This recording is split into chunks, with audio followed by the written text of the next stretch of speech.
Hablaremos esta noche de rengos, talones y piernas en los mitos griegos. Empecemos por Hefesto, el dios herrero. Hay varias versiones que explican por qué quedó rengo. En principio, digamos que era hijo de Zeus y de Hera. Cuenta Robert Graves que Hefesto era tan débil al nacer que disgustó a su madre. La diosa Hera lo arrojó desde lo alto del Olimpo para quitarse de encima la vergüenza que le producía el lastimoso aspecto de su hijo. Sin embargo, Hefesto sobrevivió a este lamentable comienzo sin sufrir daño físico alguno, porque cayó al mar y allí las divinidades Tetis y Eurínome estaban cerca para rescatarlo. Estas diosas lo cobijaron en una gruta submarina donde Hefesto instaló su primera fragua y agradeció su amabilidad haciéndoles todo tipo de adornos y objetos preciosos. Un día, ya habían pasado 9 años, Hera se encontró con Tetis, que casualmente llevaba un broche hecho por Hefesto, un broche lleno de adornos, de firuletes, y Hera le preguntó: ¿en qué lugar del mundo has encontrado esa joya tan preciosa y tan llena de bellos firuletes? Tetis dudó antes de contestar, pero Hera insistió y le sacó la verdad. Sí, ese Hefesto que está, lo tenemos viviendo ahí, etc. Enseguida Hera se llevó a Hefesto al Olimpo y allí instaló una fragua mucho más sofisticada con 20 fuelles.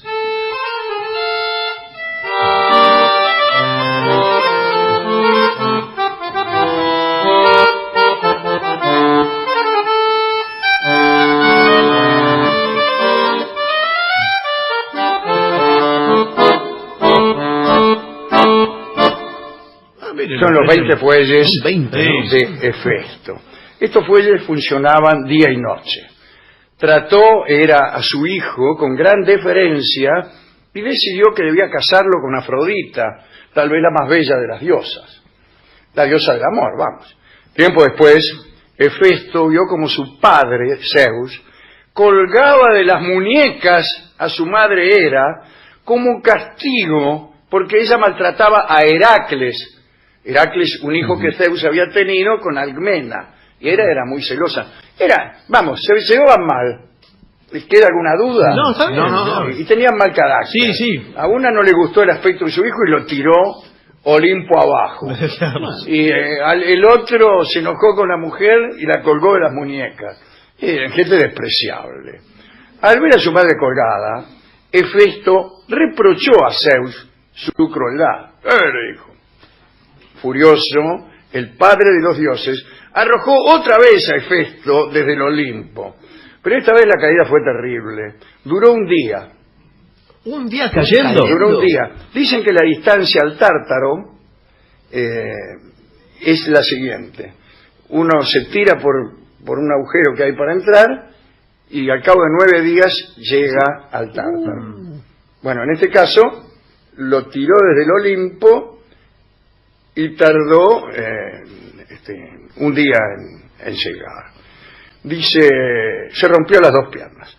Se estrelló, no en el mar, claro, eso fue lo que lo lesionó. Se estrelló en la isla de Lemnos. Se rompió las 2 piernas y, gracias a la ayuda de los habitantes de Lemnos, Hefesto logró recuperarse, aunque se vio obligado a caminar con muletas de oro que él mismo fabricó, unas muletas muy adornadas, etc. Finalmente, Zeus lo perdonó y lo nombró herrero divino. Homero suele referirse a él como Hefesto, el ilustre rengo de ambos pies. Explica Graves, ya desde el ebemerismo, es decir, la explicación natural de un hecho aparentemente sobrenatural. que la renguera de un dios herrero es una tradición que se encuentra en regiones tan distantes como África Occidental y Escandinavia. Son regiones distantes del lugar donde estamos ahora, pero también entre sí. Claro. En tiempos primitivos, cuenta Graves, es posible que a los herreros los dejaran rengos a propósito, para evitar que huyeran y se aliaran con tribus enemigas. Cuenta también que existió, claro, una danza de la perdiz renqueante que se ejecutaba en las orgías conectadas con los misterios del arte de la herrería en los festivales de la primavera. Otro que resultó rengo como resultado de un castigo fue Anquises. Anquises era un pastor, ¿no? Apacentaba su ganado tranquilo ahí en el monte Ida, cerca de Troya. Afrodita lo vio y lo quiso amar. Pero era imprudente que una diosa se presentara sin velar su identidad. Entonces, parece que para hacerse amar, Afrodita se hizo pasar por la hija del rey de Frigia. ¿Quién es? Y no por la hija del rey de Francia, que es un romance viejo, ¿no? De Francia partió la niña, de Francia la bien guarnida, íbase para París, do padre y madre tenía. No, esta era la hija del rey de Frigia, y en realidad era la diosa Afrodita, Claro, que estaba claro. haciéndose pasar por otra para no revelarse como diosa porque quedaba feo. ¿Quién es? Soy la hija del rey de Frigia, buenas tardes. De este modo se unió a él inmediatamente. ¿Así? Es como los delivery de pizza de las películas pornográficas. Sí, sí. Todo sucede de forma rápida. Bien, después de la reunión amorosa, Afrodita le reveló quién era, ya yéndose, ¿no?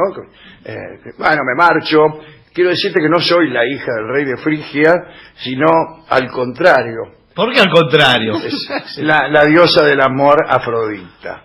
Pero le anunció también que le daría un hijo. Te daré un hijo. Bueno, ese qué puntería. Sí. Pero le sugirió a sí mismo que no dijera nada a nadie. No le diga nada a nadie. Claro. Que el niño era hijo de una diosa. No vayas a decir que el niño es hijo de una diosa.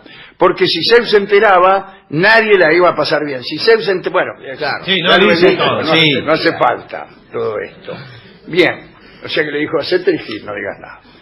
Pero un día Anquises, en una fiesta en la que había bebido demasiado, o quizá en un boliche para darse dique, se jactó de sus amores. Ah, que no saben con quién estuve el otro día y que me va a dar un hijo. Sí, uno dice, con la hija del rey de Frigia. No. Con la diosa Afrodita. ¡Oh! Y se jactó de sus amores, no saben, bla, bla, Sí, bla, contó todo. detalles. Resulta que la tipa, igual. Zeus entonces le lanzó un rayo que le produjo una renguera con lo que anduvo hasta que murió. Y el hijo que Afrodita le dio fue nada menos que Eneas. Otro rengo mítico, Sí, sería mucho mejor, ¿no? Es algo mítico e Sin íntimo. embargo, que dice algo parecido. Era Perifetes, Sí. era uno de los salteadores de caminos que debió enfrentar Teseo. ¿Se acuerda que Teseo, cuando volvió a Atenas desde Tresén, recorrió un camino ahí donde estaba, qué sé, los catres, eso, ¿cómo se llama? El lecho de Procusto, todas esas cosas. Bueno, uno de los bandidos que enfrentó se llamaba Perifetes, que vivía en Epidauro, y como tenía débiles las piernas, se sostenía con una especie de maza de bronce que hacía las veces de muleta. Y con esa maza muleta derribaba a los viajeros que pasaban a su alcance. Teseo lo enfrentó, pudo afanarle la maza, le dio muerte y se quedó con el arma para el resto de su travesía. Otros personajes míticos no eran rengos, pero en sus piernas se ubicaba una cierta vulnerabilidad. Algunos dicen que el primer autómata que figura en los mitos griegos, o en cualquier clase de colección de mitos, lo construyó justamente Hefesto. Nos referimos a Talos, un gigante de bronce. Hefesto lo había construido para regalárselo a Minos, el rey de Creta, y Talos fue realmente el guardián de Creta, dotado de una vigilancia infatigable, todos los días armado, daba 3 vueltas al perímetro de Creta, que es una isla considerable, ¿no? Impedía a los extranjeros entrar y a los habitantes de Creta abandonarla sin autorización de Minos. Para escapar de su vigilancia, Dédalo tuvo que rajar justamente volando, ¿no?, por el aire. Las armas favoritas de Talos eran las piedras. Las podía arrojar con mucha violencia y a gran distancia. Cuando Talos agarraba a alguno en falta, se metía él mismo en el fuego, se calentaba porque era de bronce, y luego oprimía a los desgraciados entre sus brazos, es decir, los abrazaba de 2 maneras. Los abrazaba con Z y los abrazaba con S. Bien, Talos era invulnerable en todo el cuerpo, menos en el talón. Tenía una pequeña clavija que si se la sacabas, se le iba un líquido que hacía las veces de sangre, una especie de aceite, y se moría.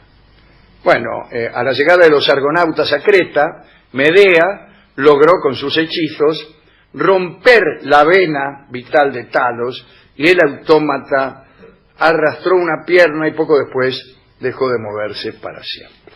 Salgamos de Grecia y vamos quizá al rengo más famoso, que fue Jacob, el patriarca hebreo, hijo de Isaac y Rebeca, que fue el padre de 12 hijos que fundaron las 12 tribus de Israel. Dice Graves que es posible que Jacob signifique Ha-Aseb, Dios del talón, o sostenido por el talón. Recuérdese que nació agarrado del talón de su hermano mellizo, Esaú, y después disputaron la primogenitura.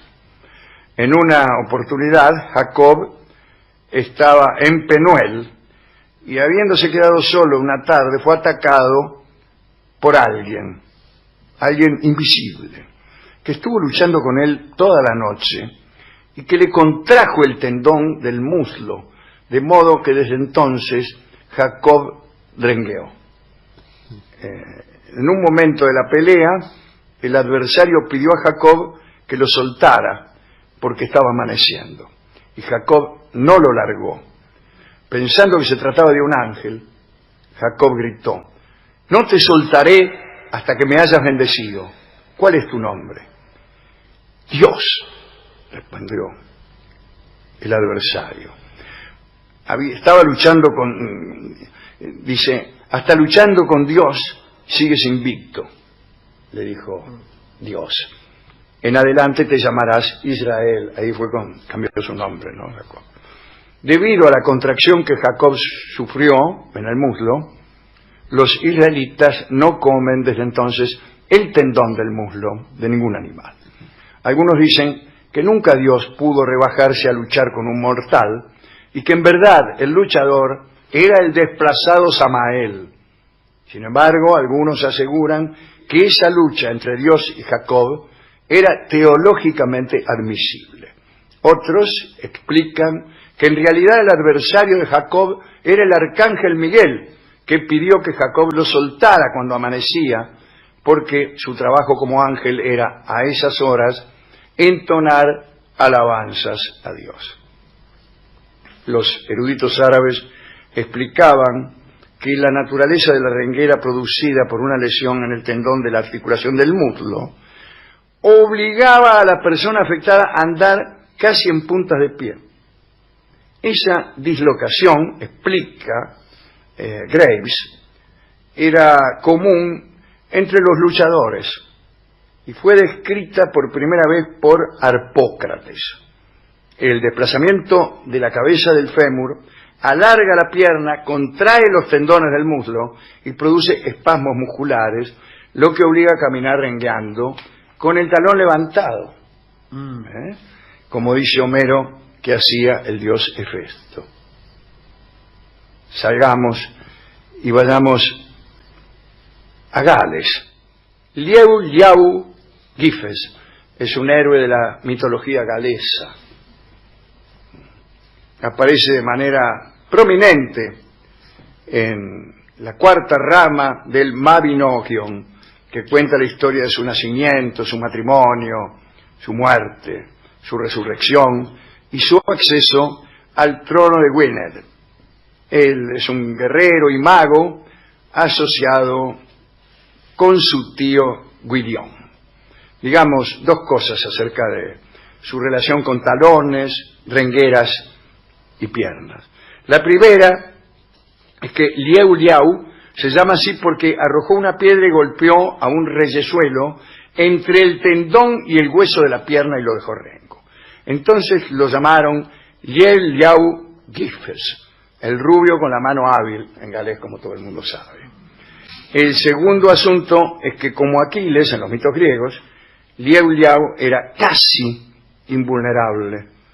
No podía ser asesinado, esto es hermoso, no podía ser asesinado durante la mañana o la noche, ni en interiores, ni al aire libre, ni a caballo, ni caminando, sin ropa, ni desnudo, ni con ninguna arma legalmente fabricada. Solo podía morir al atardecer, envuelto en una red, con un pie en el baño y otro en una cabra negra, junto a la orilla del río y con una lanza forjada durante un año.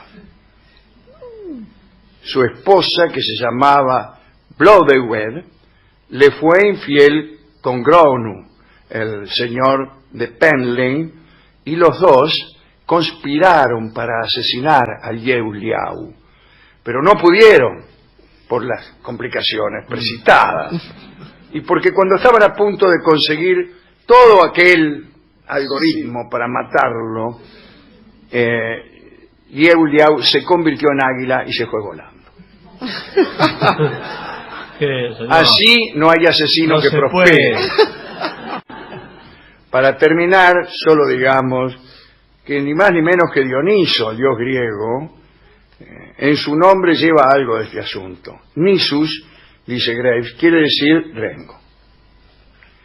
En una de sus versiones se cuenta que Semele estaba embarazada de Zeus. Semele sería mejor.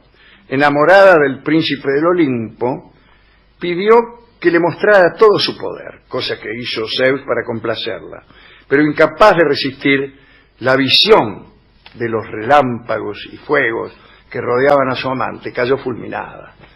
Es como dicen algunos teólogos, que caería uno si se le revelara de golpe toda la verdad o toda la majestad divina. Zeus se apresuró a extraer de Semele el hijo que llevaba en su seno, que estaba solo en el 6º mes de gestación. Lo cosió enseguida a su muslo. Fíjese qué operación quirúrgica.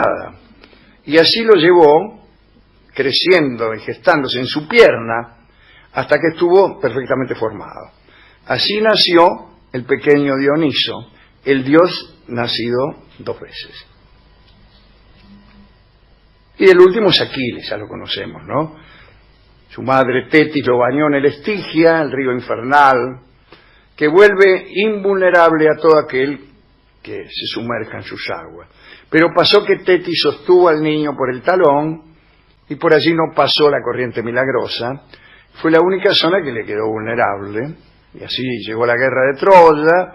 Aquiles fue sorprendido por un flechazo en el talón. Ningún dolor lo había perturbado hasta entonces. Y en realidad este dolor lo perturbó bastante poco porque se murió. Este es el más famoso, digamos, de los talones y de los talones, es el talón de Aquiles. Vamos a escuchar un tema que hace ilusión, o mejor dicho, alusión, pero también ilusión, a las virtudes de Hefesto para crear firuletes. El tema se llama precisamente el firulete. Ahora, bien, lo vamos a escuchar por Baires Horn, que es un cuarteto de cornos. Un cuarteto de cornos tocando tangos, dirá una señora. Es raro. En realidad, el corno es un instrumento, primero, muy pesado. Cuando digo pesado, quiere decir que no es ágil. En la orquesta toca casi siempre notas largas. Ahora es muy raro, pero muy raro, que un corno venga a tocar. Esto es Baires Horn, cuarteto de cornos. Son gente perteneciente a la Filarmónica, los que están en Colón, donde hay tantos amigos queridos, y que han formado este cuarteto, ¿no?, de cornos. Son Fernando Chiapero, Luis Martino, Federico Schnebel y Cristian Moravito. 4 cornos.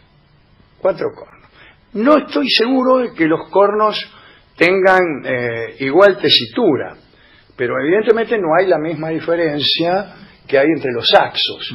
Donde formar un cuarteto sería más fácil, porque está el tenor, saxo barítono, el saxo tenor, el saxo soprano, el saxo alto. Entonces, acá yo no estoy seguro. Está el corno francés, el corno inglés.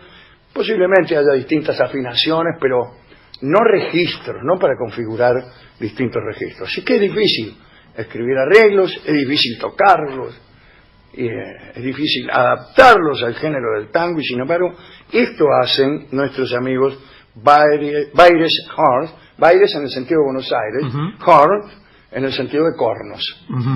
Bien. Escucharemos enseguida a estos 4 estupendos músicos en El Firulete.